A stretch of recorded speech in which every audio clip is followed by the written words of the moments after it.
Wow, beautiful. Great song. Well, if you notice, I had all kinds of great style. I got ensemble voices, got some things, some crazy harmony. And then I did some tricks along the way. I did a little ending one. I stopped it. I put my registration. So all those little things that don't require any talent, just requires imagination and being creativity, and that I don't have any lack of that, thank God. So let's start where we started last week with the touch. So if we just do the overhead and the screen, we're going to talk about the importance of when you call me and I ask you, are you on the main screen? Look at this thing. Isn't this very cool? So I have a feed coming from the rear of the keyboard inside my computer, which Gary's now showing on the right.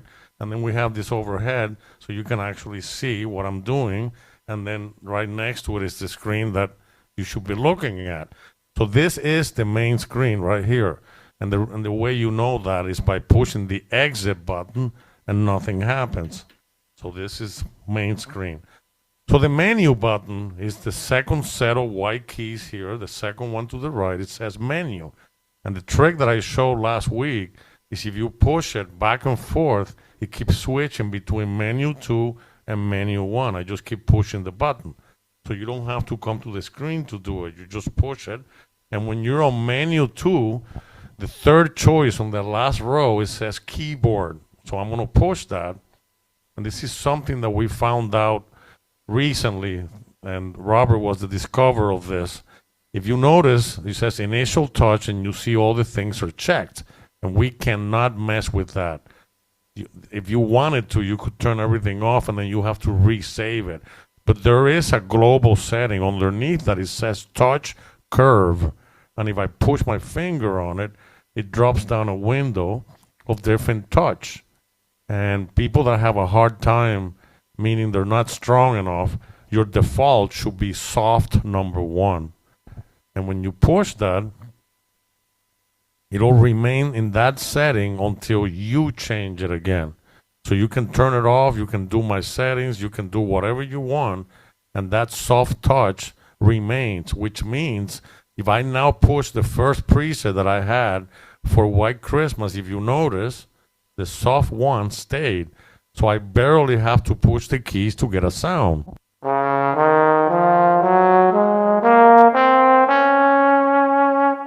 Where normally, where I would be, I play on normal.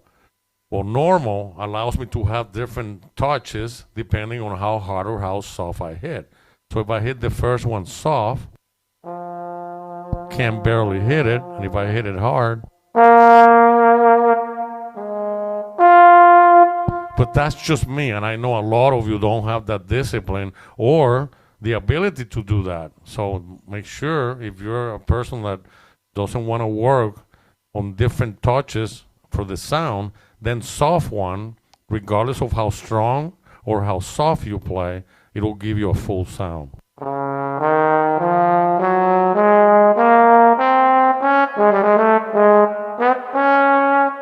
Anyway, so that's really important. I would recommend you doing that right away as long as the meeting is over, and then go ahead, touch the curve, put it on soft one, and close the window. And then if you wanted to go back to the main screen, just keep hitting exit until you reach this screen. This is your main screen. Now, this keyboard has a lot of 2024, 2025 technology, which you might not be aware of. This keyboard can keep time, can keep the date accurate, and you can also connect it to your phone or any other device that's Bluetooth. So let's talk about that. So when you hit the menu button again, you go to number 2 menu, and it says wireless LAN. It's the third row, the last button. I happen to be plugged into my wireless device, and it says T-Mobile 24GHZ. So I'm connected to my internet. I'm connected to the Wi-Fi. And because I did that, now if I want to see the time, not only does it show the time, and I have it set to Pacific, if you wanted to change it to Eastern, you push where it says time zone, and then this window opens up. So there's Mountain, Pacific, Central. If I go to Eastern, and I hit Eastern, now my keyboard is set to 17, which is 5:12 in Florida. So let's go back to California time, which is Pacific, and now it's 2:12. And if I get out of that setting and I now push the time again, it also shows the year, date, the month, the day, the time. If you don't have it that set up, the keyboard, when you make a preset, it also stamps it with that information for your keyboard. So in essence, when you make a registration, in case you forgot when you did it, you can look at the date that is stamped when you made that registration. It'll say yesterday you did it at 3:05 p.m. So it's a great way to go back to things if you just don't remember, is this the latest one I did? Did I have an older version? Did I call it differently? So those are things that require no talent. You can just log into your internet, and when you find your Wi-Fi, you have to put the password in there. It'll ask you for that. And then once you connect it, it always remembers. You don't have to keep doing it over and over and over. I don't have my phone with me because it's being used for the overhead camera, but the Bluetooth is the same way. When you reach the same thing, you go to the menu again. So let's go to menu on the top keyboard. Ready, Gary? And then the keyboard again. So go to page 2, and it says on the very top, the second row, last choice, it says Bluetooth. So you push it, and it says not pairing, not connected. So if I hit the pairing button, then you would see all the choices that you can connect to currently. It's not going to show anything because I'm using the phone to do an overhead of the keyboard, and I have it on do not disturb. But this window will eventually show you your phone, and then you would hit that, and then now it's connected also to your whatever phone. It doesn't have to be Apple. It can be anything or any other device. It could be an iPad. It could be an iPhone. It could be an Android, whatever. And that's the name of the device which you'll see on your phone. So and if you notice at the bottom of the screen, it tells you touch pairing to pair with a Bluetooth equipped device. If any Bluetooth equipped device has already been paired, operate the device to connect with the instrument. So all of these things are just fun things that you have as an owner of this product, and it's so much fun to do. So, why not? And it doesn't require any talent, so this is all really good. So we talked last week about 3 different files. We have a registration file, we have a MIDI file, and we have an audio file. So one of the biggest problems that a lot of you are having is trying to find something in the wrong area. So for example, if I go here to the registration file, which is plus and minus where the screen is, where all the numbers are, you just push those 2 black buttons at the same time. If you notice, the last thing I used was to play the opening song today called Christmas Song. So if you have the Fletcher Music Edition, which you all should do, it has all these names: Famous People, Marco Mendes Classroom, Style Presets, Style Scores, Blank Registrations, Quick Demo, blah, blah, blah. Anyway, so if you're looking for my classroom and you want to hear me play a song, this is not going to work. These, if you light up Marco Mendes Classroom, these are all the songs we've done in Zooms in 2020. And if you notice at the page, when you get to 5, there's an arrow to it. So you push it, and now we have page 6, 7, 8, 9, and 10. If you push it again, page 11, 12, 13, 14, 15, push it again. Page 16, 17, 18, 19, 20, push it again. Page 21, 22, 23, 24. So if you do the math, there are 10 entries in every page. So up to page 223, that's 230 songs that are in there with all the scores, and then there's one more. So 231 songs that we've done so far in Zoom. If you want to hear me play, this is where the problem happens. These are registrations for you to push. For example, wave, then you hit the first preset, and then you have to go find the music and play the song. But if you want to hear me play it, you exit the window, and this may be different on different people. If you notice, song A, it says MIDI, and song B doesn't say anything. So you may have your MIDI on A, but you may have your MIDI on B. You have to keep an eye on that little MIDI thing on the top. And I'm talking right above where the orange bar says slow bossa. And then in between left and right one, there's a bar there that says song A, song B. So if I push that, if you notice now there's little musical notes in front of the title, and it says wave. So to the left side of the keyboard, you'll see this blue light over here that's lit up. So all you have to do is push it, and it starts to play that song. Here we go.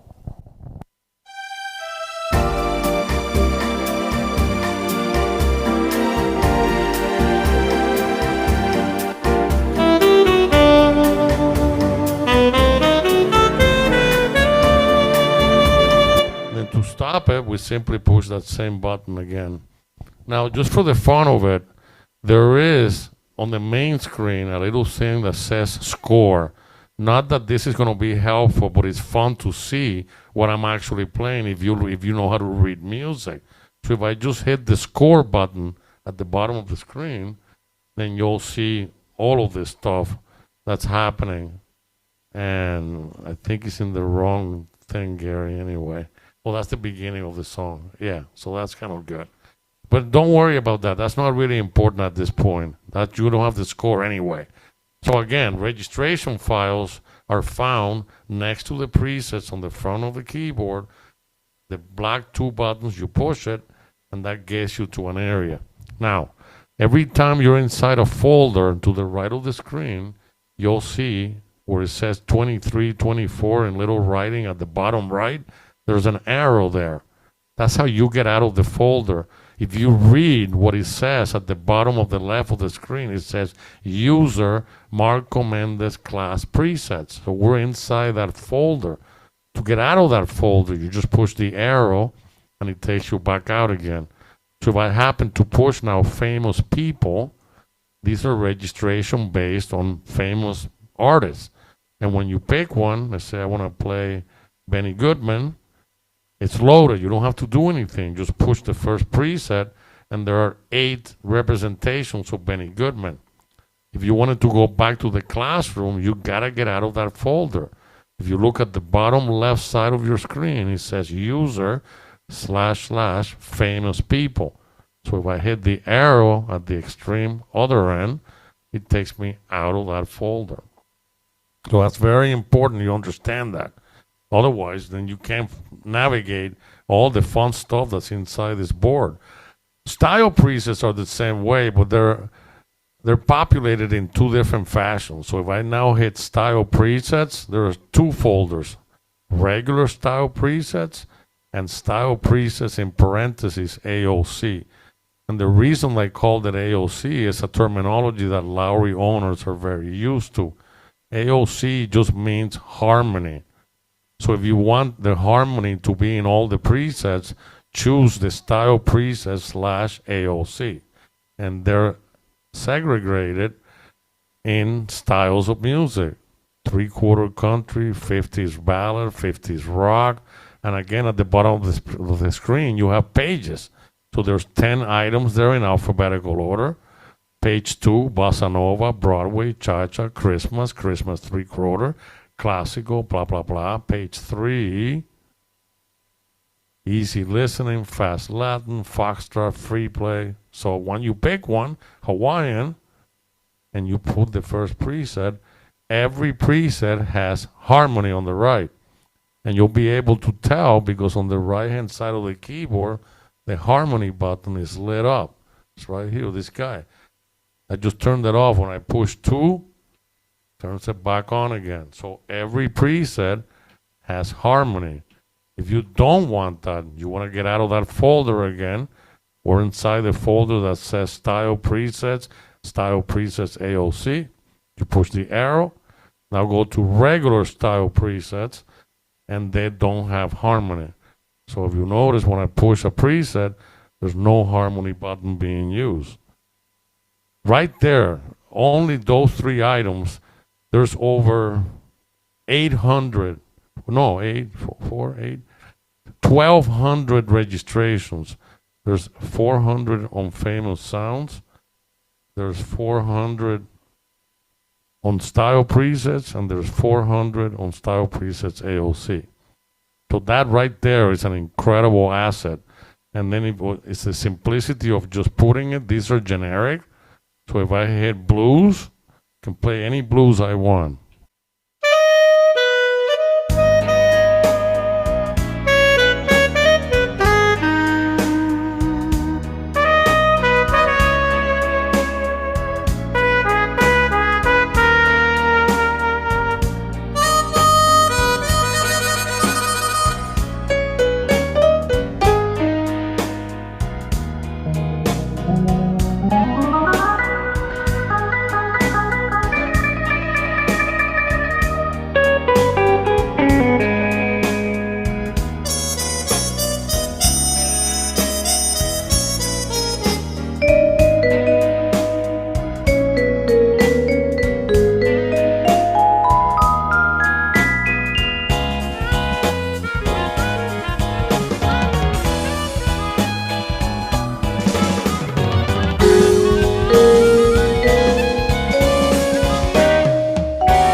Amazing. Again, main screen. So, and I want to show you a couple more tricks. These are kind of fun. If you notice here to the left side of the keyboard, we have 3 intros, and we have 3 endings, and we have the main variation A, B, C, and D.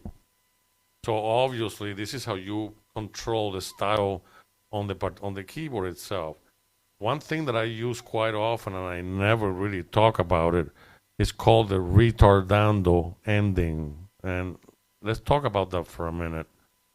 So if you notice on the preset, on the button itself, it's hard to see unless Gary just plugs into just the overhead camera.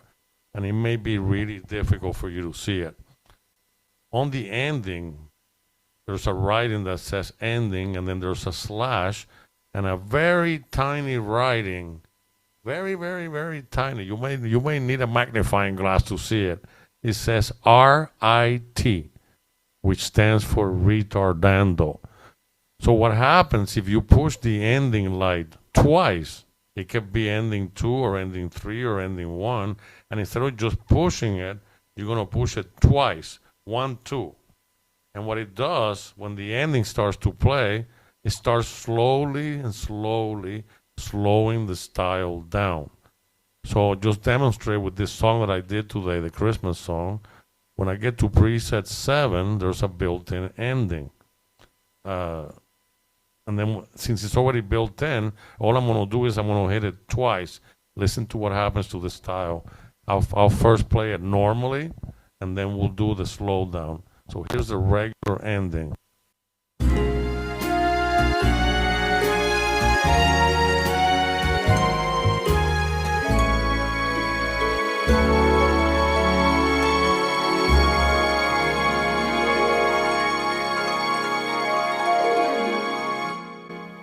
So now, Gary, if you can share the screen, because what I want you guys to see, on the main screen, there's a tempo button located to the extreme lower left corner of your keyboard.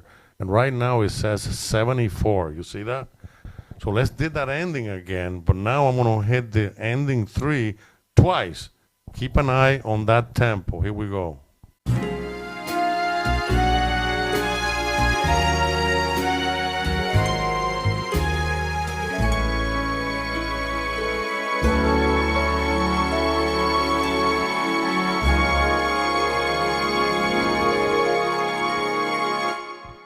You see that? That was amazing. And it doesn't matter what style you use. If I'm using a big band, if I go to jazz and I go to big band swing, here's the style. We'll get it an ending and we'll hit it twice. Here's the style.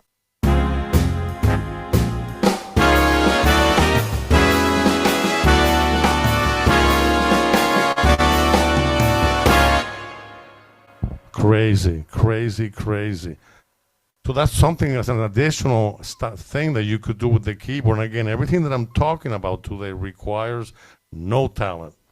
Just like the Lowry product, this product also has the no chord. So the no chord will give you a symbol every time you do it. If you notice when I hit it, when I'm playing, there's that cymbal sound. So you have to hit 3 consecutive notes, or like the Lowry people call it, just, hit a group like this. Doesn't matter what you do. If I'm playing a song, you could do a no chord like this.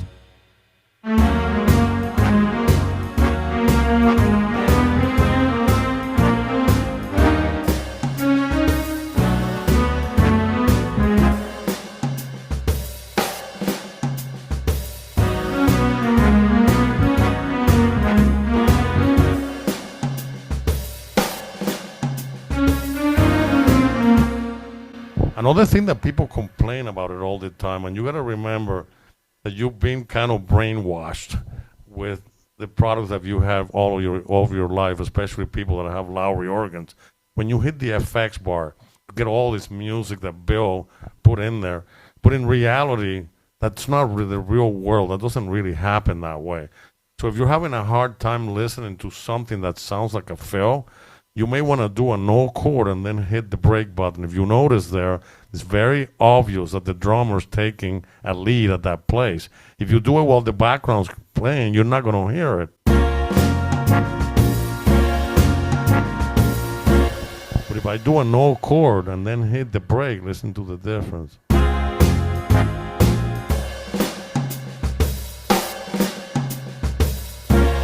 So it's become a little more obvious of what I'm actually doing by doing an no chord and then the break.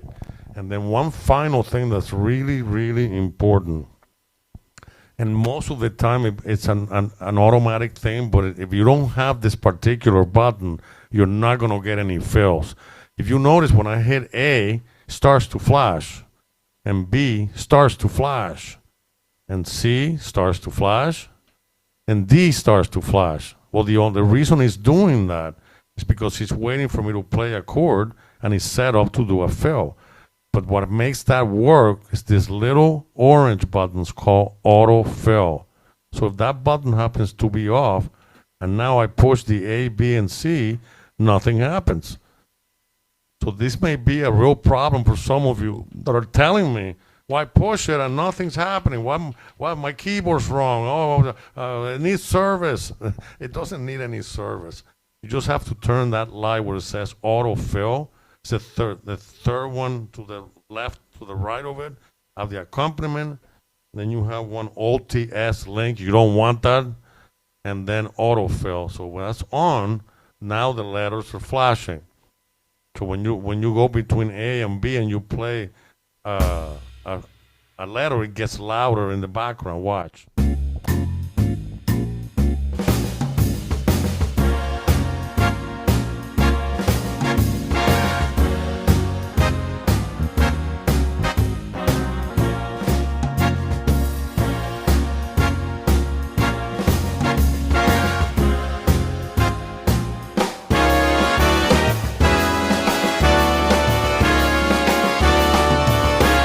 Great.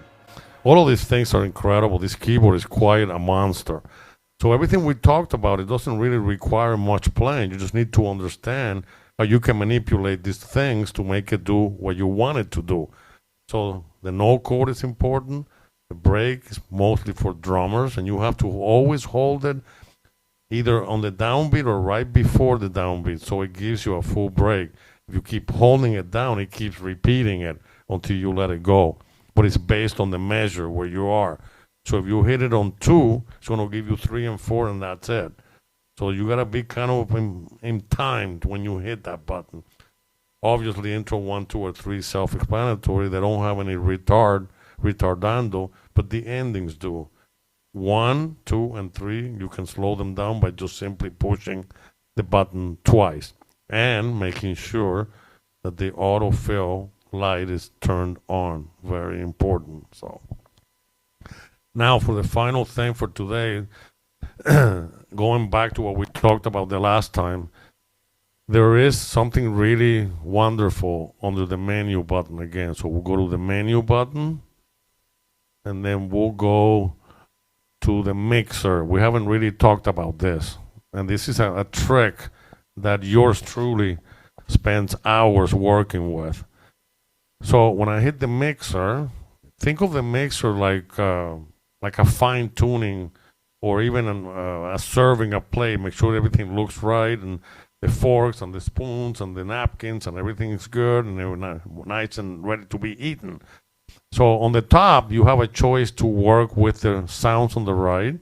The second one, you have the choice to work with the style, and that's really all I do. The multi-pad, song, and master, I don't really mess with those three.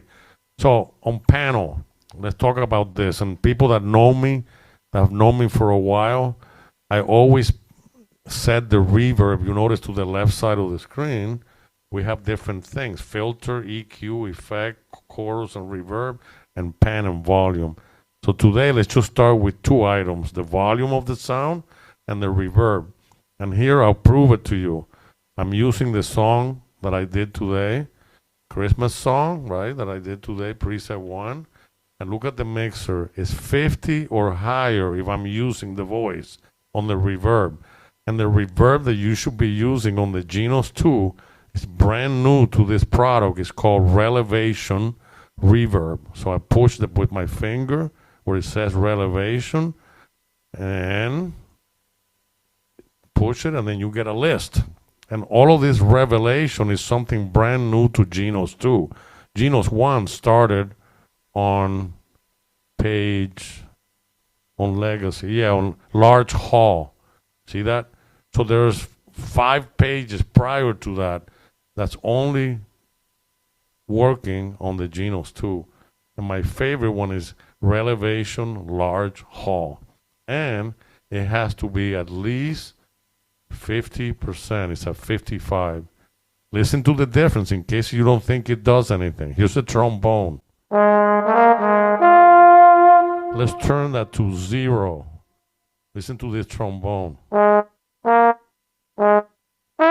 Sounds like I'm inside a bathroom or something. So notice that when I made the preset, I remember that on the preset number 1, when I memorized it, and when I push it, it goes from this sound to this sound.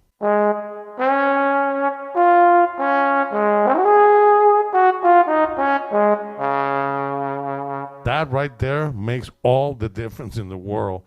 And I keep true with it. Look, this one went to 68 on the flugelhorn. So if I take the flugelhorn to 0, look what I get. Now.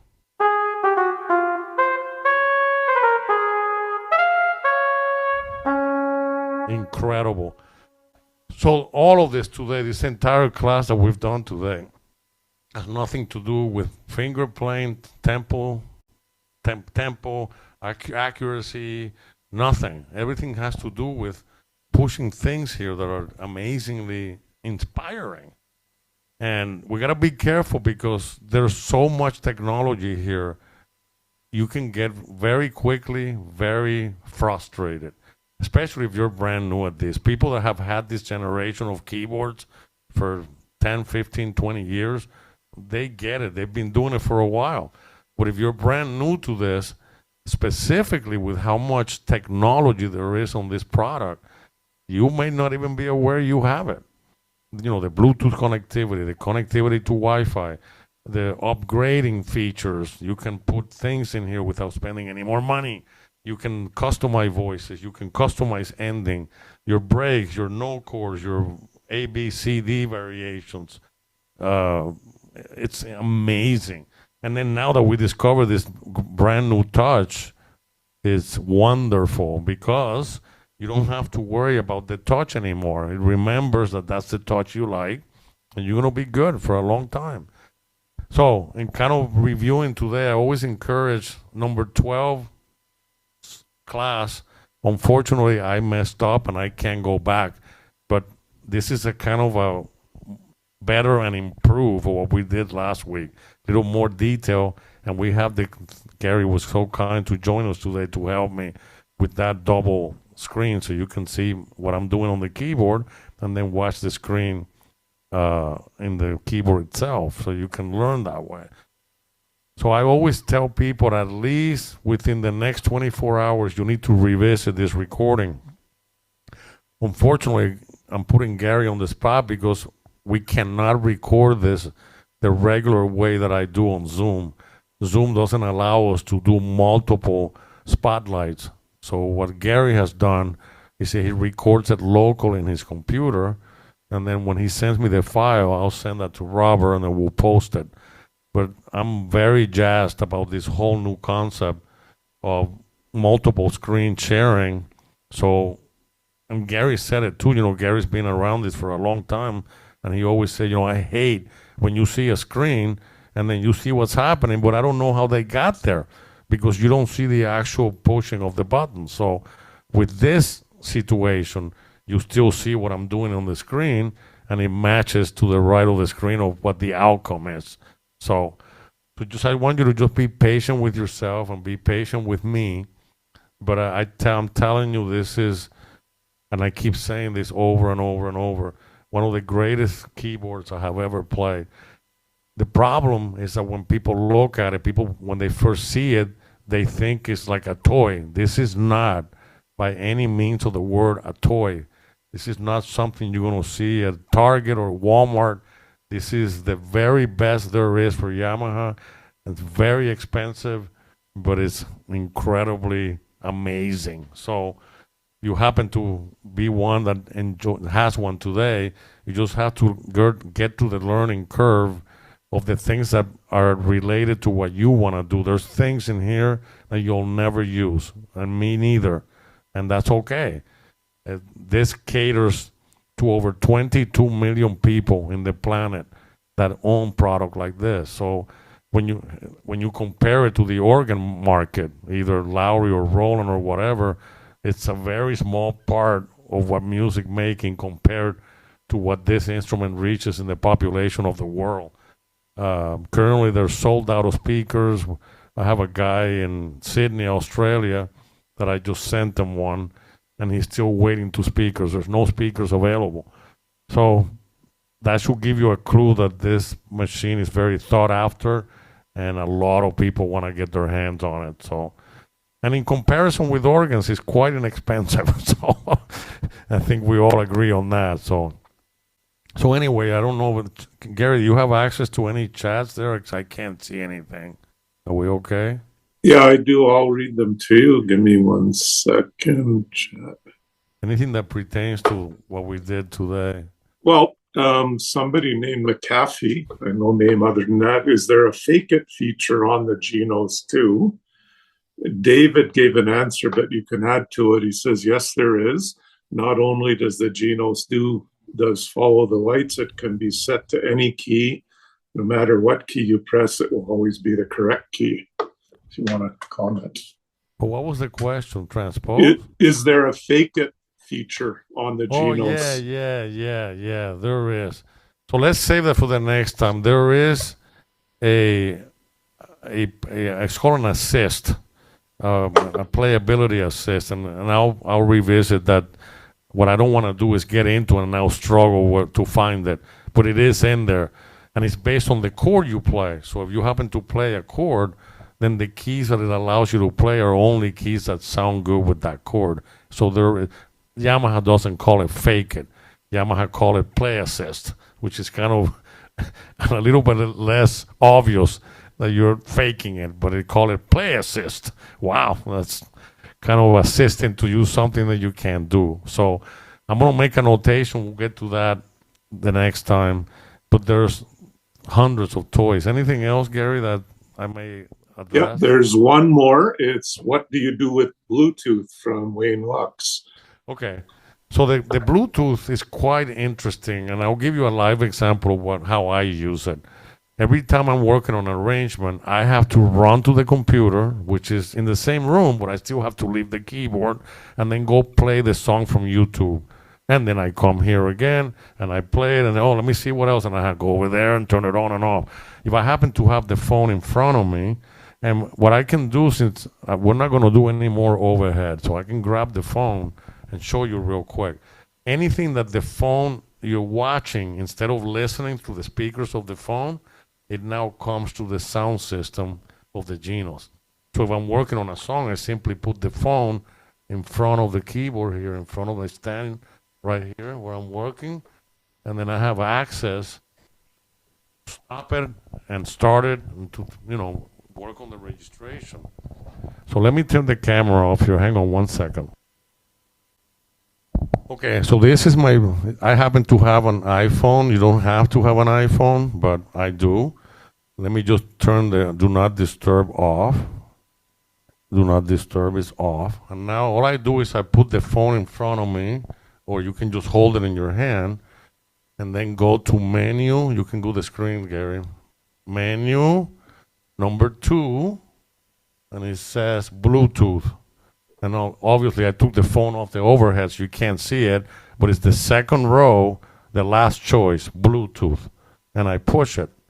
Now I happen to have my phone ready to go, so I hit pairing, and now it's trying to find my phone. And you're going to see in a little bit here, on Bluetooth, it'll show Genos 2. There it is. I found it. So I hit it now.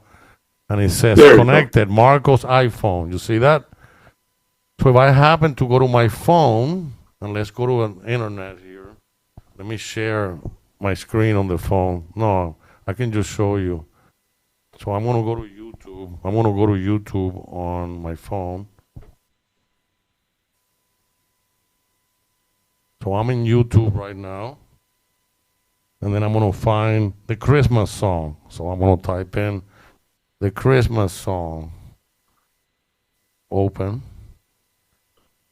So I'm hitting the Christmas song. The Christmas song. Now let's say that I want to hear it. Okay. So here's Nat King Cole. So I just click it. Now it starts to play on the Genos. You'll see the sound. So here we go.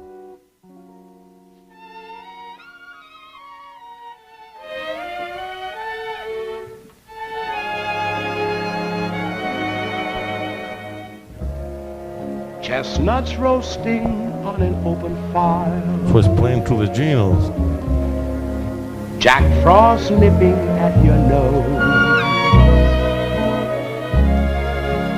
Yuletide carols being sung by a choir.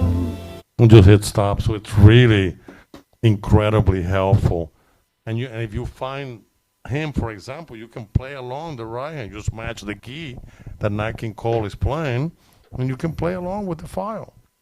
It's so much fun thing. Remember, how I view this is almost like a drug that you get addicted to. And this has all kinds of different drugs you can try. And by doing that, it expands your music activity. You become more aware of your environment, and it helps you become a better musician.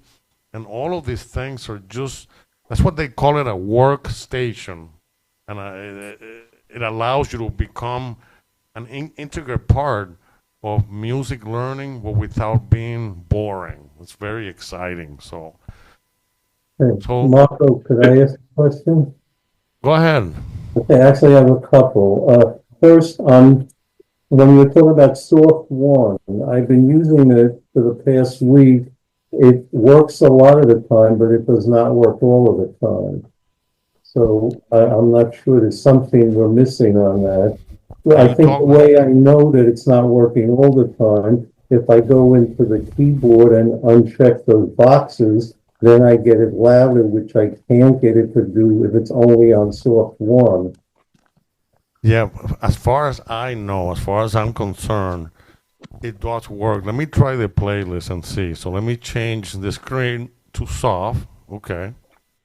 And let's find a playlist here. Playlist. Like I said, it works a lot of the time. So I don't know how it decides when to work and when not to work. Okay, I still have a couple of quick questions after this. It hasn't failed on me yet, so I don't know what operating system you have. That may be play a part of it. I'm not sure. Gary, can you give any light on that? I wasn't listening. Sorry, I'm busy answering somebody else. No, that's okay. We're talking about the curve, and the question was that it works most of the time, but sometimes it doesn't. And for me, it hasn't failed yet. Agreed. Same for me. So the question may be that the operating system may be a different one than the one that they're asking for, or I'm not sure. I don't think so. That's been standard from day one with the Genos too, I believe. Yeah.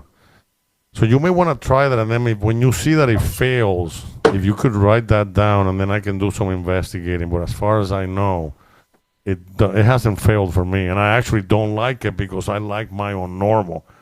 So when I keep forgetting, and then I go play something, oh God, I can't stand it, so I go change it, and then it stays okay.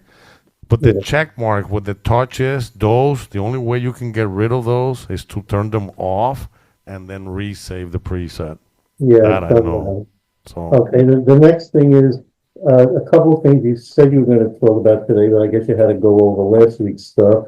You said you were going to talk about recording. Now, recording, I found out you can record as MIDI or WAV. Right. But the problem is, if I want to record WAV, you told us not to save it to the user area, and WAV only allows you to save it to the user area. No, that's incorrect. We can go through that. What time is it? Let me see. 3:10 to 4. Yeah. Okay. So let's keep this to 5 minutes. This is good. Let's go to the screen on the keyboard. And unfortunately, I already took the phone off. But on the keyboard, when you hit the record button is located on the left side, all the way on the left, where song A and song B is. And then there's a white button that says recording. When I push it, the keyboard gives me two choices. Quick record MIDI, which for right now, do not go to multi-recording. Stay away from that for now. So it's either a quick MIDI or a quick audio. So if I happen to hit a quick audio, it's ready to go, but it doesn't start until you hit the play button. So right now, if you notice my microphone, and I can test the outcome of the keyboard. So that's doing okay. Let me do the song that I did today. Christmas song. So I can make sure that it's not too loud, so it doesn't hit red. Whoa, too loud. So I can grab where it says 90 and then bring that down to about 60. It's about my default number. That's a good number. So I can just record a little bit of the song. I hit play. You see the number started to move. Now I just play a little bit. Here we go.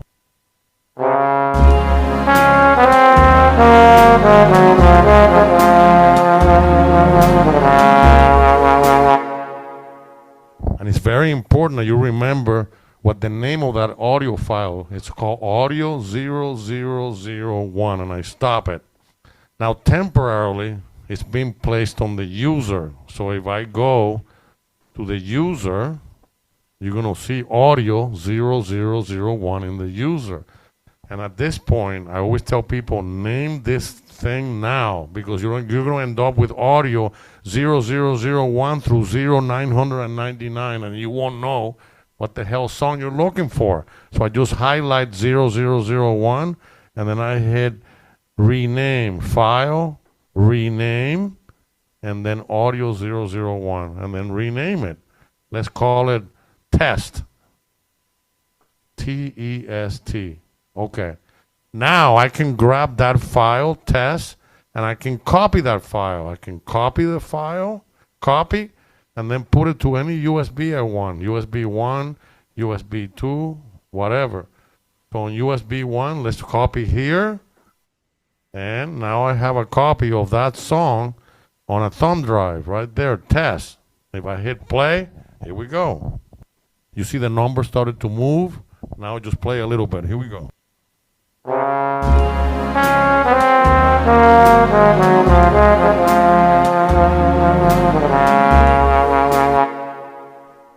And it's very important that you remember. I just stopped the recording, so it picked up what I was doing too. So, but let's talk about that too next week, because when we get past an hour, everybody starts getting antsy and it can get complicated. Okay. And the other thing which you can tell us next week, I would like to learn how to load the expansion packs, which are for free from Yamaha. I downloaded a couple, but I'm not sure how I should load it on the keyboard without overwriting the stuff you put on. Yeah. Gary and I have become masters of this, and unfortunately, Yamaha protects those files that it has to be serial number protected. So we'll talk about next week how you can retrieve that information from your keyboard. In the meantime, they need to download, Gary, what's the name of the... There's a Yamaha Expansion Manager. There we go. It's called. You just Google it and you install it on your computer, and then you have to build a new expansion module to load into your GENOS. The trouble, what you alluded to, is it does erase whatever's already there. So you have to be very careful. So the way you want to do it is make sure you have all the modules that you want to put back. Because if you just try to add, I don't know, Mexican music module, suddenly you're going to lose all the other ones you have. So it's a bit of a science to keep track of what you add and don't add. Well, that's the part I'd like you to show us how to do that. So the first time we do it, we don't erase everything. It's not difficult, but it is, like Gary said, it's very 1, 2, 3, 4. You have to follow certain rules. In the meantime, if you would like to be able to do that on your keyboard, you have to download that app that Gary was talking about. Yeah, it's for a PC or a Mac, and again, it's Yamaha Expansion Manager. Yamaha Expansion Manager. There's also good videos on YouTube that'll guide you kind of through the process, but none of Yeah. them really highlight the fact that you're going to lose everything else. So, Yeah. so So we're here. We'll help you. Don't worry. In the meantime, have some fun with what we did today, and try to experiment with that, and have some fun with it. And enjoy your hobby. So Marco, I have two other chats that are just worth a quick mention. okay. Somebody was asking what version of the Genos you have. I think you're on 1.02, if I'm not mistaken. No, it was regarding, it was regarding the version number of the guy that was having an intermittent curve problem. Yeah, well, oh, his version, you mean? Okay. Yeah. Yeah, I think Marco's on 1.02. I was, and I never experienced the problem. So, Yeah, I'm actually on 1.03 now. oh, Gary. okay, 3. So, Oh, I'm on 1.01 and I don't have any trouble either. Yeah, well, right now we have to be very careful that we only update when we Yeah. tell you. Gary's kind of the guy around this to be careful that. yeah, I think you can safely load to 103 since Yeah. that's what you're on. But if you exceed Marco's version number, then sometimes the new stuff he creates will no longer work on your keyboard. Correct. You try to let everybody move at the same time is the goal here. So the last chat I want to mention, and you may not even know about this one, Marco, but it's a cool thing. I don't know anything about using it, but it exists.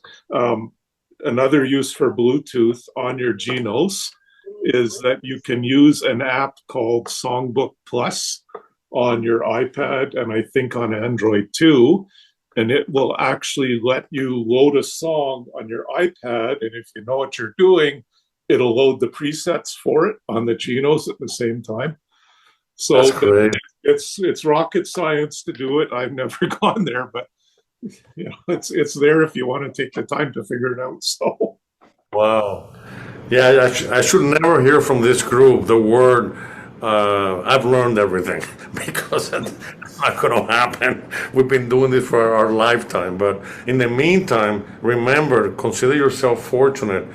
There's very few things out there that meet every week like we're doing. It doesn't exist. So this is something that a platform that's very helpful. And we have a lot of knowledge here between me and Gary and Greg and Steve, and where we can take care of you. So if you don't let frustration set in, we're always here to help. And if we have to call you privately, we'll do that. I do a lot of that all the time. So, but just little baby steps. There's a lot to learn. You just have to be patient with yourself, and myself. So anyway, hang in there, have some fun, enjoy, and hopefully I'll see you before Christmas. I think we have a class on Monday, at least with me. And have a great weekend, and thanks for being here on time. I hope you enjoy the class. So thank you very much. Take care, everybody.